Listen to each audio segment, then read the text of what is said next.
na mahila khom pui lo ngang tu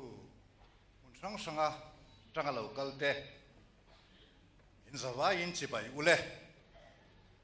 kha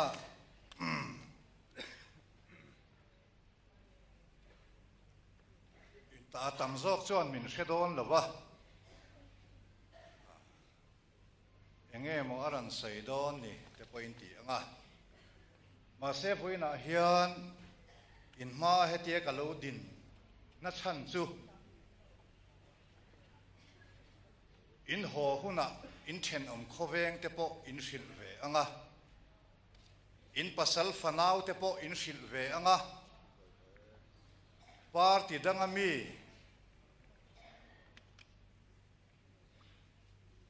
ru em te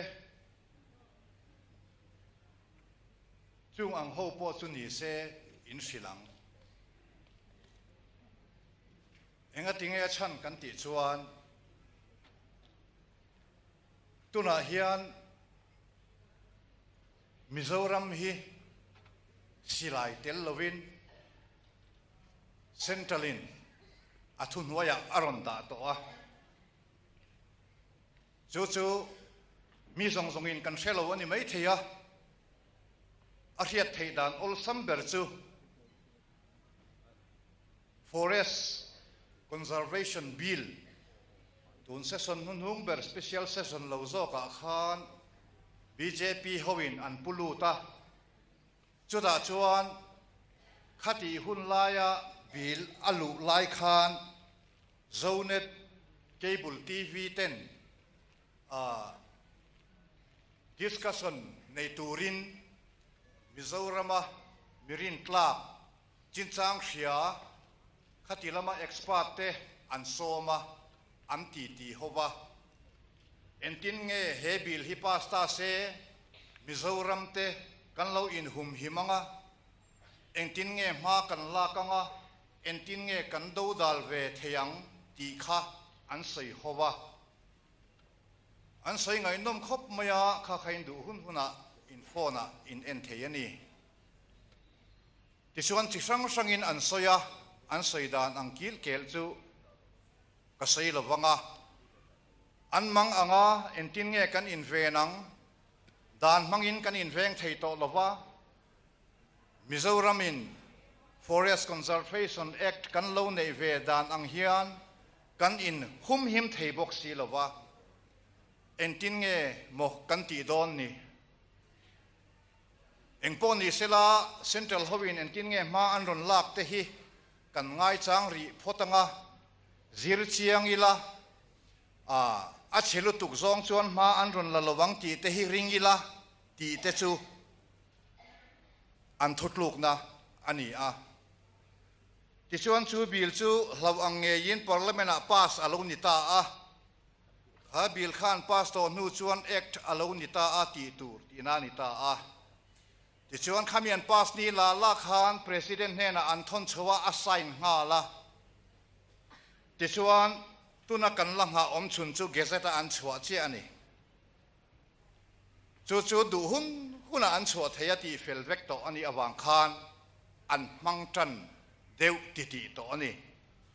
chu enge mi zo te tan alo hlau om ve na chan ringot kan ti chuan a zong ka soi man lova khami act alo ni to nu a parliament dan pass alo ni to nu a khan piwan ram chuang ite howin discussion nei turin Mizoram advocate senior te ukil senior te environmentalist ho te forest officer te mitam tak som hi panga chuang lai an ko khoma ti chuan an sei ho le ta a party io te po an ko wa ti chuan ZPM atang te MNF atang te po in antela chuti ang chuan an han sei howa a hriat po an hria Mizoram tan a hlau om zia khan soya kan in hum him na dan pakhat ma hian min hum thei to lova antia sei tu pakhat le chuan kan ram ani to lo ani hi atia tisuan advocate te ukil te khan nang ni dan femi te u dan mangin entinge kan lo tanang han sei te u antia Indian Constitution a kan in hum halna ve ang chi kha an han sei chuaka ma se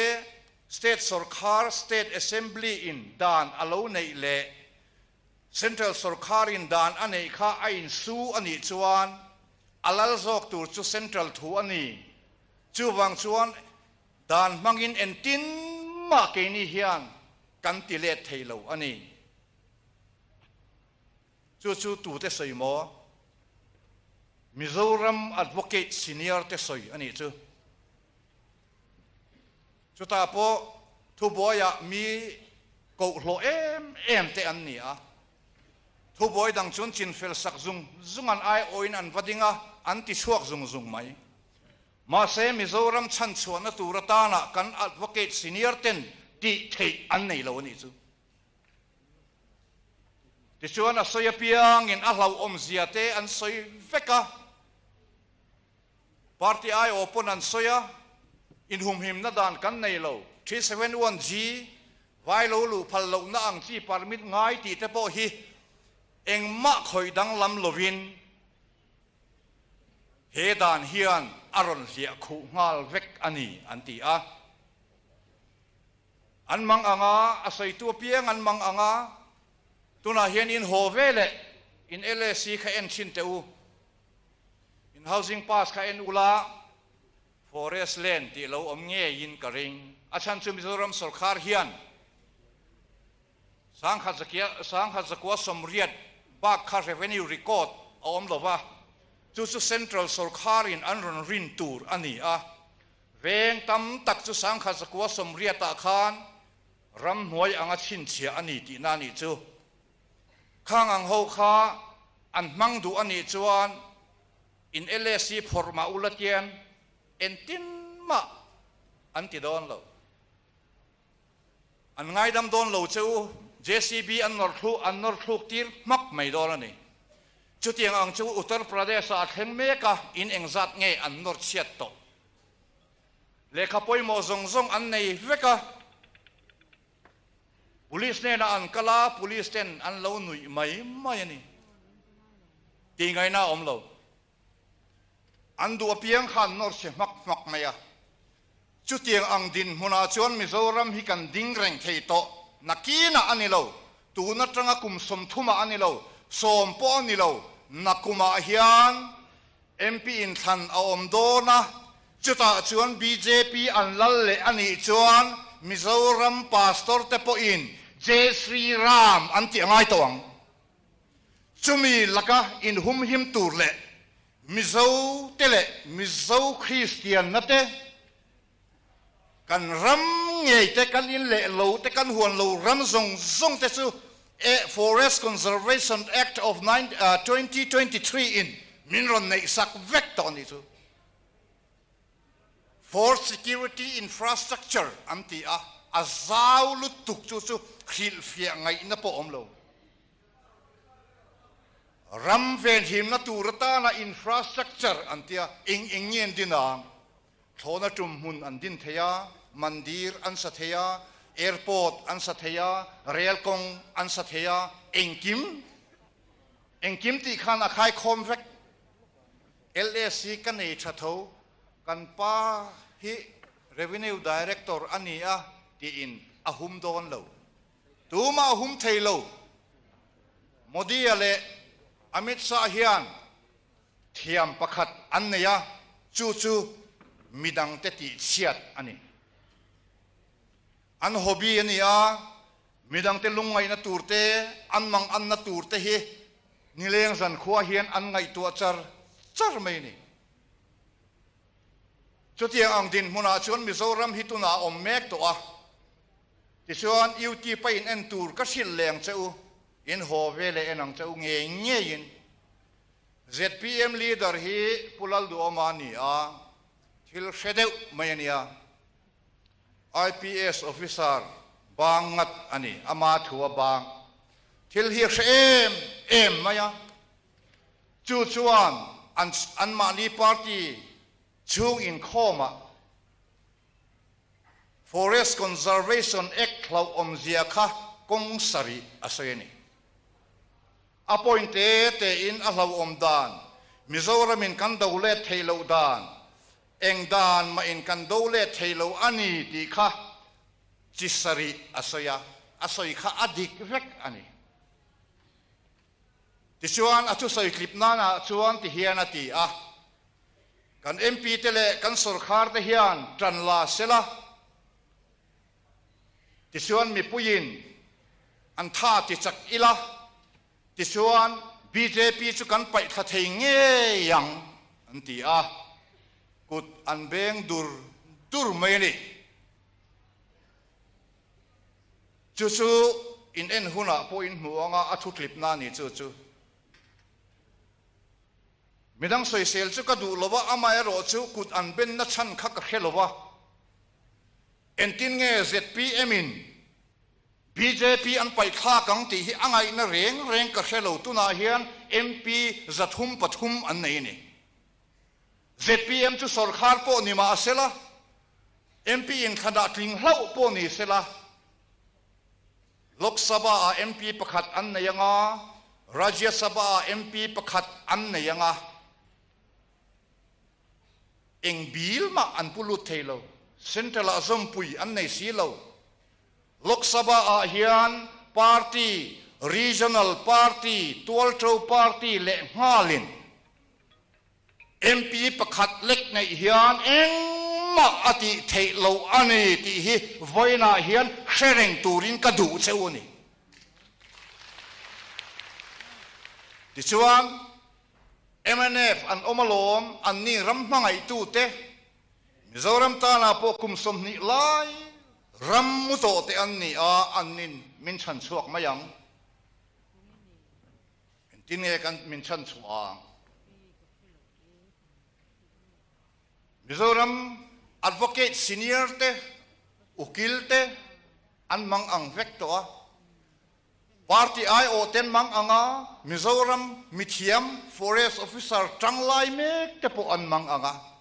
hedan kher hi chu o avan thalo tak em antia tishon ZPM leader trongkam kan mang ho lenga ani phei chuan Mizoram tana dan sakei ani hi ati tisuan MNF po chulo sarkar ta sela nichina ma chia ka soyang khan tualtro party anni a regional party anni a khuta BJP nen anin zoma an thok ho nima se an thok ho lai reng hian Forest Conservation Act an pass ani ti hi thei ngil miasu hemi an pass don tumpo kham PM Modi chuan so eya MP ama ani supporter zong kha asom na li som pariat na hian Mizo National Front ti omani anin zom na salutuk te chuan an president chuan mi puibum nan BJP te chu a isu azirin kan zomin kan zom lo trongkam chedeu phei chu mang du ila chuan an zak ngatang du wanga isu azira som le som thei lo amni lova modia ke bula ake nuaya kanron kale kanron in pe e ti in BJP thu a om turin an in pe ti hi mizo mi puite u shereng ro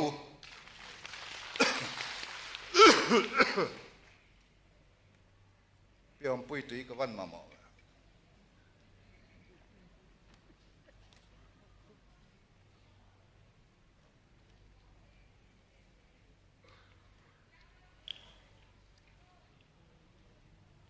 ti chuan van nei thak takin lo tling hlau mai sela MNF hi ram hangai tu an ni a kan ta na po ram mu to an ni ani le voina hian Mizoram din huna hian MNF te hian min chan chuak theem MP pakhat ve chau an na yang an van nei viau chuan tuna po MP pakhat ve chu an nei rengalom an MP te ne na anin zom tlat noya ani hi voina hian Forest Conservation Act of 2023 hi MNF le BJP tho ho na atanga lo chuak ani ti hi khereng ula thei hil nia su ti chuan in ti tur sayang in pasal fanaute party dang an lo vote an tum ani mai thei in chung le khaten party dang vote an tum ani mai thei ma se in fiat reng turata na ka du chu kum sang ni som ni pathum in than hi Mizoram Assembly in than to zong tenen khan a in anglo engatinge a in anlo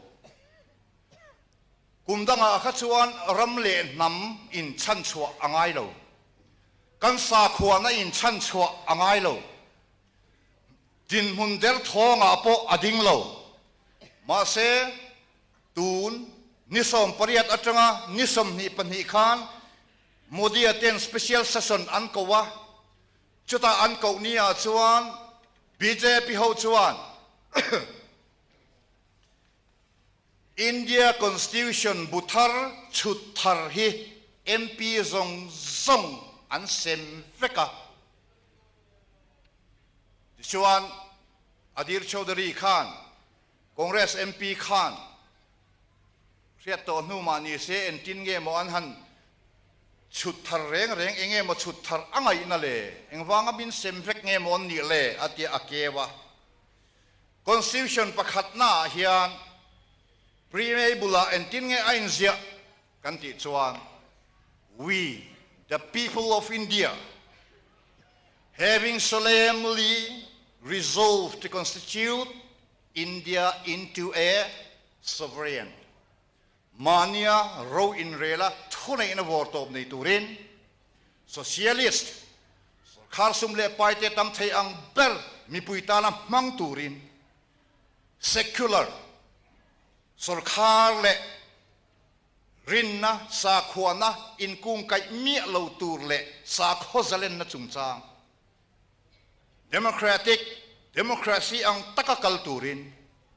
en republic maniram dana ro in rel turin tihi achuangani we the people of India having solemnly resolved to constitute India into a sovereign socialist secular democratic republic ti inziak panga prime bulami kha enge BJP inan pai socialist ti le secular ti hi aontolo enge chu mizautan apuina mizautan chawapoi anilawa Christian zong tan apoyani ti hi voina hian seturin kadu cheuni missionary kantir chuak thei to don lo ti chuan ko khana po text anron la to don YMA ate po text anron la rel to don tuna phei chuan hostel room apo GST an la to ni chu ti chuan parliament dan dinglai pa ngaya chuan constitution procedure hi siam that ve dan kong a oma chuta chuan article zathum somruk pariat na ain ziaka enge inzia Indian constitution hi awai na thak lok theilo kan pai dole mo ai thazo ke mo kan amendon reng chuan special majority nei angai anti special majority chu enge omzia parliament a khamin bill an putlu ni a MP kal zong mun thuma thena mun ni in ole antitur apan ni le na chuan lok sabha a majority nei baka ratification of the half of the state atia chumi zia chu India ram state zong zong achan ve renti na in tinani chu dan chu an amen thayam ani le voina hian secular le socialist ti chu tu thu in nge an pai ringot RSS le BJP thu in an pai ringot mai ni alalayan ni sia opposition tan eng mati thei omlo chuwang chuan kan pastor ten Jai Sri Ram anti hun hi anai viau to ani kan sarkhan hathok ten lo anlak do na pianga Jai Sri Ram anti hun hi ding dilip chon kan hu phak to Mizoram hian eng zon ni amo hei YouTube vela om tam hitira u tim thua ni thua thum thua li te poni ang an soi thin ahun turun fellow mase vai nia ka soi lai me khichu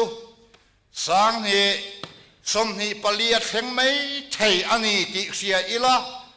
om mai mai lawang u kan phak tok le kan thei ang tokin he dan thalo lak ata min chan chuak thei tu tur hi kan ril ru in I han song chin tiang u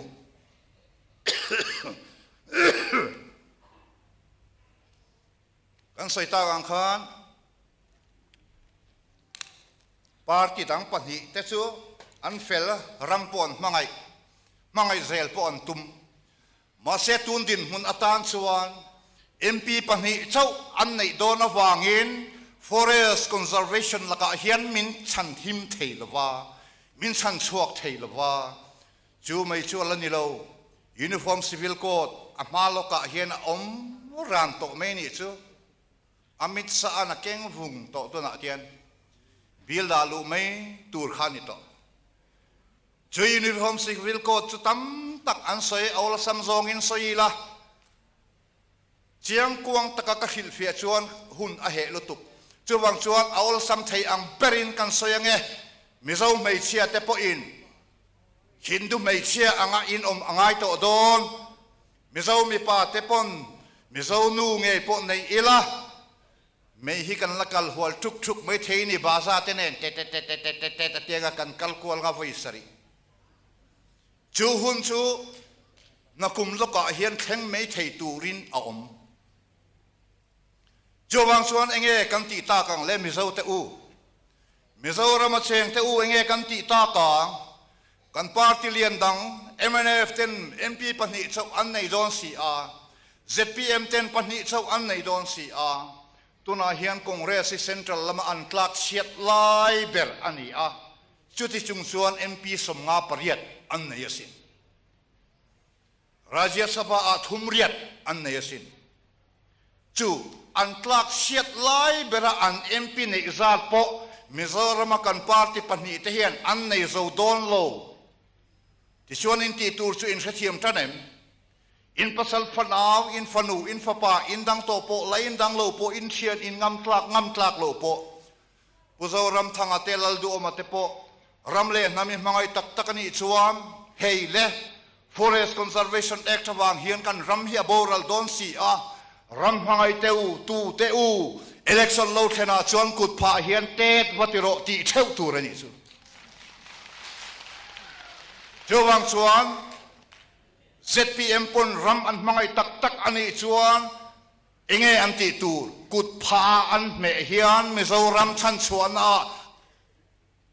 ma an lave a tha an tho ve ti na ani chu MNF po Mizoram thanga po som ro u voturin ramut angai lo veng sunga kut pha zona wa me khani meddu lawani chuan chiat na kan tok don tho zol nei soi ani lo India parliament soi ani khowela kan la chenga parliament ro rel na thu suak angin vainia hian kan lakal vek ani ti po hi serengam cheu ani lentin mo kan ti zela Parliament dan ani awangin Parliament Act ani to awangin ti to tur ti mei tur ani to awangin ati danglam thei tu tur Congress le atho puite India ti in alam to in an soya chu chuan tuna man la mupa tuna hian vairam lama state pali a anin thlang dona BJP in asirukla in an beya Congress in asirukla in an be boka ti chuan chuting angkara chuan India chan aron thachho ve zela ta chuan anlal po be sayang u nima semi zo ten ti tur kan nei ve engmo kan ti chuan kan rama nge hian Congress tha kan ti chak angaya Congress antlin hian helai Congress puso ta te hian Malika Kharjun ten zukbia anga hedan hichu khongayin kan ramta na himlo ema amendment min siam sakta che u ama ang khan state sarkarin thu kan nei le theina turin min siam sakra u ati anga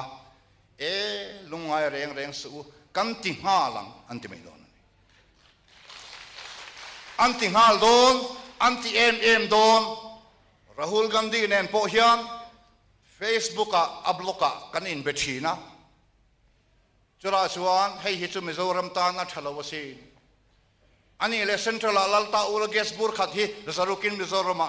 min pethenge theye a kan ti vekang all India Mizoram chau po ni lawin atin hangang songsong ka soi chuan ni lenga soi tur Priyanka Gandhi malak dante hil cheu ka chak lutuk masai ka manlo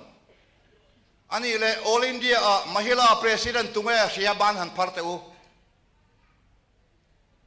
pani chawin mo sia Nita D'Souza All India Mahila Congress president ani chu Nita D'Souza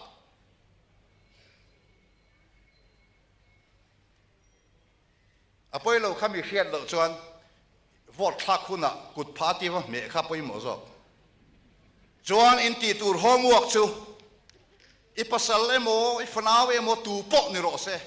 sarkar na tho hop deuh pon ifa nu ifa pa an lo omani mai thei BJP khu ta alal chung chon sarkar tha an lamang mang to don lo tuna hian post no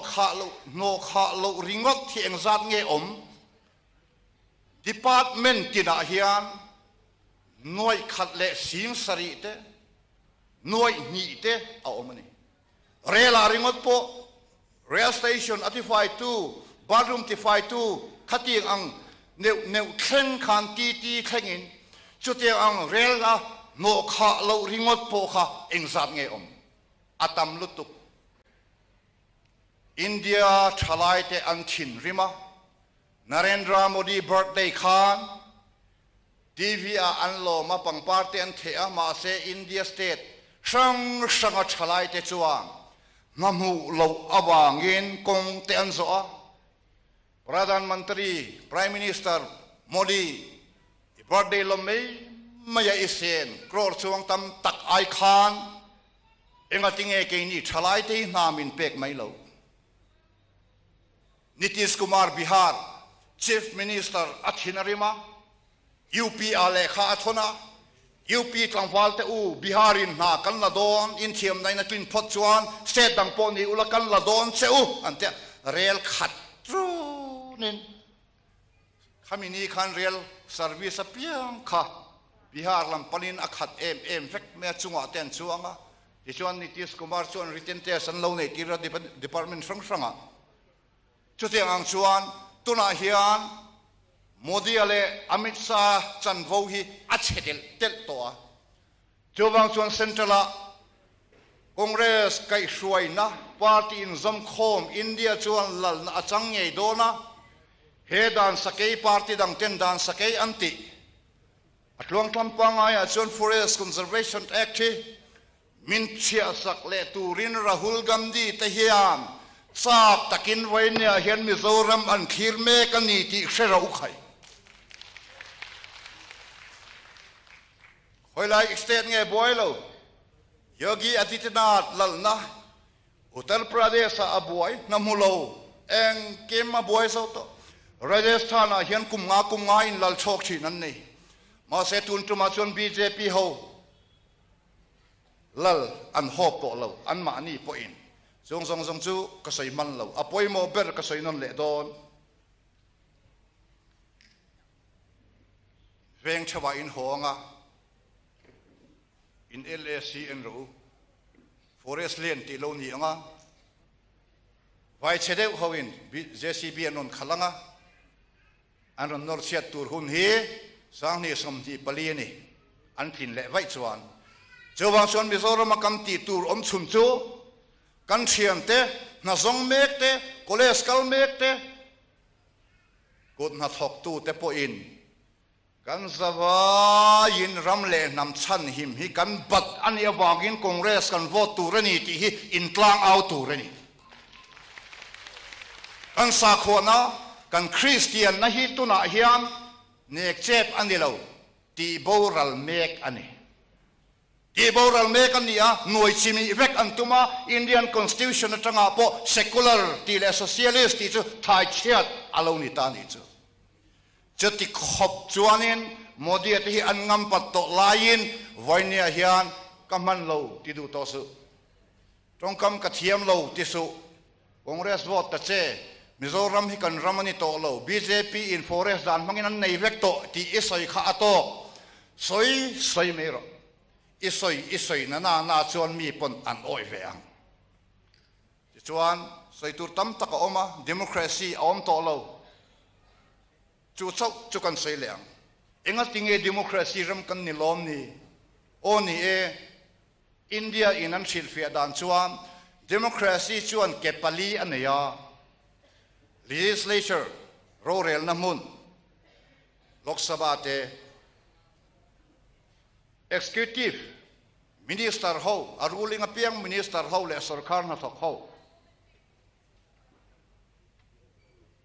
judiciary court kan ti mai rorel na